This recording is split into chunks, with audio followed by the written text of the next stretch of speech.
They said your 20s would be fun, full of freedom, adventure, late nights, wild stories. But here you are. It's 2 a.m. You're lying in bed, staring at the goddamn ceiling, wondering if you're screwing your life up. You scroll through Instagram. Another engagement, another startup launch, another perfect beach. Meanwhile, you're in pajamas, eating cereal for dinner, wondering if you peaked in college. You thought you'd be further by now. You thought you'd feel more together. Every birthday, people tell you, this year's gonna be your year. Well, you've had a few now. Were they? Did you feel glorious? Or just more confused, slightly more tired, and weirdly bloated? Instead, you're anxious as hell, stuck in your head, pretending everything's fine. Nobody told you your 20s would feel like this. Like you're running in circles with a smile on your face and a panic attack behind your eyes. Too many choices, too much pressure, and no damn manual. So if you feel behind, burned out, or quietly falling apart, you're not crazy, you're not weak, you're just human. And this mess, it might be the start of something real. So, why your 20s are so hard. Psychology of an identity crisis. Your 20s feel hard because they are hard, biologically, psychologically, and socially. In your 20s, everything is in flux. Jobs, living situations, relationships. It's normal to hop apartments or switch careers and constantly wonder who you are. No wonder you sometimes make wild decisions or feel like two different people in one day.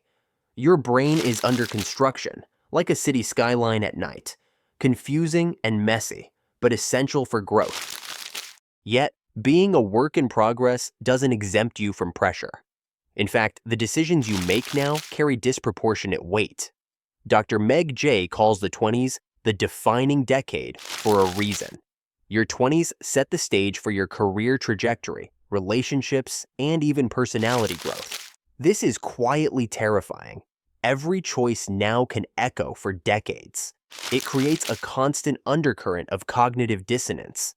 You sense these years matter tremendously, yet you're often acting like they don't because it's all so overwhelming.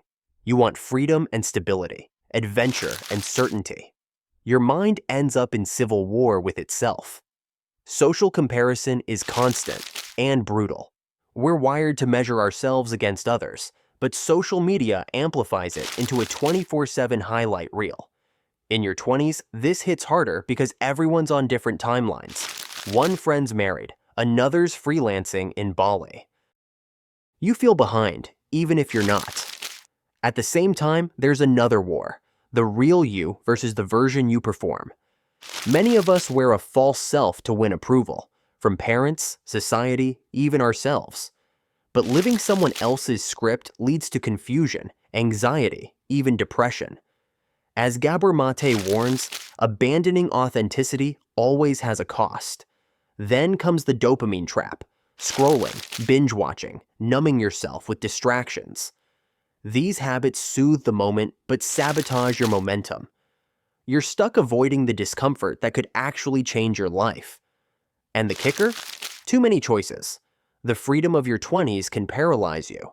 Cling too early, you might regret it. Refuse to commit, you drift. No one teaches you how to explore with direction. But here's the truth. Feeling lost doesn't mean you're failing. It means you're becoming. Chaos can shape you, if you stay awake through it. Turning point. How to take charge of your defining decade. Enough doom and gloom. It's time to light a torch in this tunnel. Yes, your 20s are hard. In other words, this is your chance to architect a life that actually fits you, piece by piece. But you have to start now. Don't wait to grow up. You're already in the pilot seat. Here are 3 powerful, research-backed ways to start steering your life in a more conscious, fulfilling direction. 1. Future self-journaling. Clarify who you're becoming. Feeling lost. This is your compass. Future self-journaling means writing from the perspective of who you want to be 5 or 10 years from now. Not flashy stuff. Focus on how you feel, how you solve problems, what values guide you. It's rooted in neuroscience and CBT, not magic. You'll start noticing the gaps between who you are now and who you want to become. That contrast shows you what to fix. Spend 10 minutes a day asking, What would future me do? This builds clarity, hope, and direction. It's not about control. It's about choosing your next step on purpose. 2. Invest in identity capital. Not just resume points, but you forget chasing titles. Build identity capital, the real-life skills, traits, and experiences that shape who you are. Learn something new. Volunteer. Start a small project. These aren't trophies, they're fuel. Each thing you try adds to your personal value and your future options. Even a mediocre day job can be your launchpad if you grow something on the side. Identity capital compounds, like a 401k for your future self. It makes you resilient. While others are polishing their image, you're building substance. 10 years from now, substance wins. Ask yourself, what will I wish I had started today? Then go do it. 3. Reframe uncertainty. Turn anxiety into growth. Uncertainty isn't failure.